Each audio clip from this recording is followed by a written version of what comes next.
수강생 여러분, 안녕하세요. 한국경제와 학교교육 강의를 맡은 고선입니다. 이번 강의에서는 한국의 사교육 문제에 대해 살펴보겠습니다. 지난 강의에서 말씀드렸던 대로 사교육은 정규 학교교육 이외의 보습 활동을 일컫는 표현입니다. 학원, 과외, 방과 후 교실 등이 이에 해당합니다. 반면 사립학교를 통해 이루어지는 정규교육은 사교육에 해당하지 않습니다. 한국의 정규교육은 설립 주체에 따라 교육 내용이 크게 달라지지 않고 국가에서 정한 교육 과정을 따르기 때문입니다. 그래서 해외의 private education, 즉 공립학교가 아닌 사립학교를 통한 교육과 한국의 사교육은 서로 다릅니다. 해외에서 우리나라와 비슷한 사교육은 그림자 교육, 즉 shadow education이라 불리기도 합니다. 이번 강의에서는 사교육이 가져오는 문제들에 대해 다양한 시각에서 살펴보도록 하겠습니다.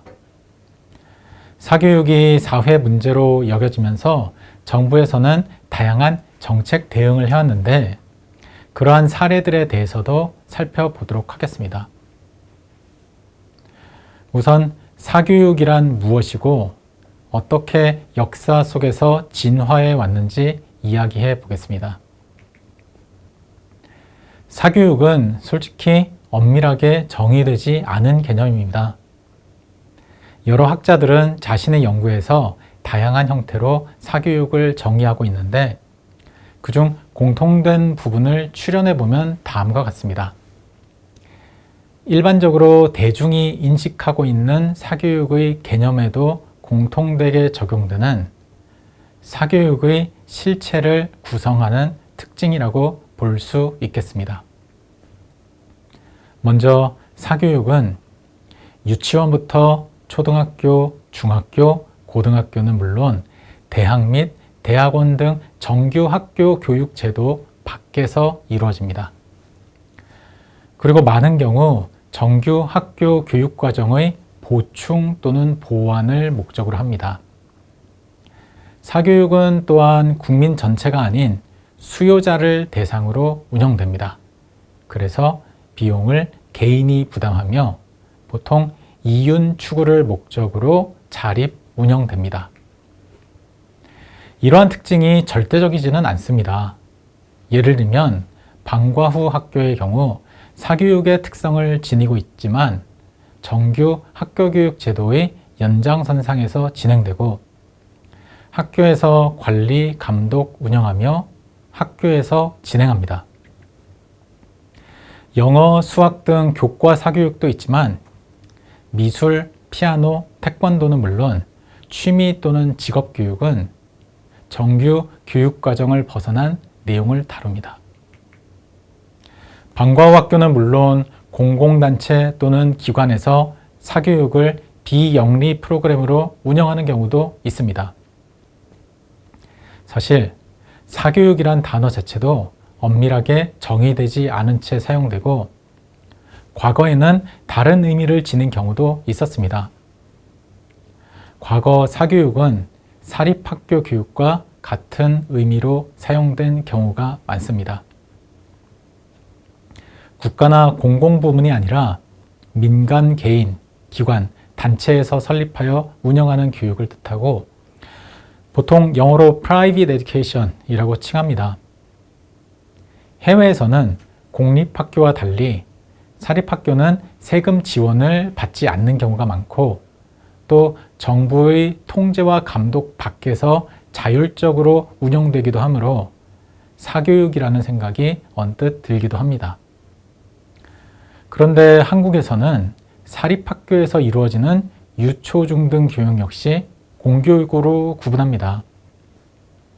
공립학교와 같은 교육과정으로 운영되고 사립초등학교를 제외하면 정부로부터 재정 지원을 받기 때문입니다. 해외 여러 나라에서 사립학교는 종교를 배경으로 설립되어 운영되는 경우가 많습니다. 공립학교는 종교로부터 독립되어 포괄적으로 운영되는 반면 사립학교는 종교 교육의 자율성을 얻는 대신 세금 지원을 받지 못하는 방식입니다. 그런데 한국에서는 종교를 배경으로 설립된 사립학교들도 정규 학교 교육 시스템, 즉 공교육 체제 안에 포함되어 있습니다. 이 학교들에서는 종교 교육도 실시합니다. 물론 종교를 믿도록 강제하지는 않고 이와 관련된 문제가 제기된 적도 별로 없습니다. 옛날에 어떤 단어가 어떤 개념으로 사용되었는지 살펴보고 싶을 때 당시 신문 기사에서 해당 단어가 사용된 용례를 찾아보면 도움이 됩니다. 한국의 신문 기사를 검색해보면 식민지기부터 1950년대까지 사교육은 사립학교 교육을 지칭하는 단어로 사용되었습니다. 식민지기에도 1950년대에도 학원과 과외 교습이 존재했지만 이를 사교육이라고 본격적으로 칭하지는 않았습니다. 사교육이 현재와 같은 용례로 폭넓게 사용되기 시작한 때는 공교육의 개념이 생기고 공교육에 대비되는 개념으로서 사교육이 정의되면서부터였습니다. 공교육은 정규 학교 교육을 의미하며 설립 주체가 공립인지 사립인지는 상관없었습니다. 사교육은 공교육이 아닌 교육으로 과외, 학원 등 학교 밖에서 이루어지는 영리추구 비정규 교육의 뜻을 담게 됩니다. 이러한 용례의 한 예로 1959년 서울대 이인기 교수가 쓴 동아일보 칼럼이 알려져 있습니다. 1972년 매일경제신문의 기획기사에서도 사교육이라는 단어를 본격적으로 이러한 용례로 쓰기 시작합니다. 이후 언론사를 중심으로 이러한 용례의 사교육이 폭넓게 사용되었고 한국에서도 이른바 사교육 문제라는 이슈가 정립되었습니다. 공교육을 영어로 쓸 때 한 예로 Public Education을 생각해 볼 수 있습니다. 그럼 사교육은 Private Education이 되는데 이렇게 쓰면 공립학교 교육과 사립학교 교육을 나타내는 표현과 중첩됩니다. 그래서 공교육 대신 정규 교육을 의미하는 Formal Education과 이에 대비되는 개념으로서 사교육을 Shadow Education이라고 부르기도 합니다. 반대의 말로 생각하면 Informal Education도 있는데 이 표현은 다양한 형태의 비정규 교육을 모두 포함하는 개념입니다. 종종 사교육의 흔한 형태인 학원 교육을 표현하는 cramschooling이나 과외 교육을 나타내는 private tutoring을 직관적으로 사교육을 나타내는 표현으로 쓰기도 합니다. 유럽 주요 국가들을 비롯하여 해외에서도 우리나라와 같은 사교육이 증가하고 있다는 보고서도 있습니다. 이에 대해 사교육이 불평등을 심화시킬 수 있고 사교육을 불러오는 공교육 시스템의 문제점을 진단하여 개혁할 필요가 있다는 지적도 이루어지고 있습니다. 화면의 그래프는 각 연도별로 주요 신문사들의 사교육이라는 단어가 사용된 기사의 수를 보여줍니다. 이 숫자들은 실제 사교육의 규모가 커지고 사회 이슈로 부각된 시기를 보여줍니다. 사교육이라는 용어는 1990년대 이전까지는 흔하게 사용되지 않았습니다. 사교육이라는 용어 대신 과외 교습이나 학원 교습 등 구체적인 방식으로 지칭되는 경우가 많았습니다. 1980년대에 금지되었던 과외 교습과 학원 교습이 차례로 허용되고 1994년 이후로 진행된 입시제도의 변화는 사교육 시장의 빠른 성장을 가져옵니다. 그러면서 한국 정부는 사교육에 대응하는 정책을 적극적으로 펼치기 시작합니다. 이 즈음부터 사교육이라는 용어가 널리 쓰이기 시작했습니다. 그리고 사교육이라는 단어를 사용한 신문 기사의 수도 증가합니다. 그래프에서는 1997년, 2003년부터 2004년, 2006년부터 2010년에 사교육이라는 단어가 검색되는 기사 건수가 모든 언론사에서 증가하는데 그 기간은 바로 정부에서 사교육 대응 정책을 적극적으로 전개했던 시기였습니다. 사교육에는 다양한 종류가 있습니다. 대표적인 형태는 학원입니다. 주로 영리 목적으로 설립되어 운영되며 교습비가 주요 수입입니다. 유초, 중등 및 성인 교육까지 다양하게 존재하며 초중등 교과 교육 및 입시 교육 이외에도 유아 교육 과정의 미술, 태권도, 피아노, 체조 학원 등과 성인을 위한 외국어, 운전, 기술, 취업 준비 학원 등이 있습니다. 개인 교습은 흔히 과외라고 불립니다. 교사와 학생 1대1로 이루어지기도 하고 한 교사가 여러 학생을 지도하는 그룹 과외로 이루어지기도 합니다. 방과 후 학교는 초, 중, 고등학교에서 학교장이 자율 운영하는 프로그램입니다. 사교육 부담을 경감하기 위해 2006년에 도입되었습니다.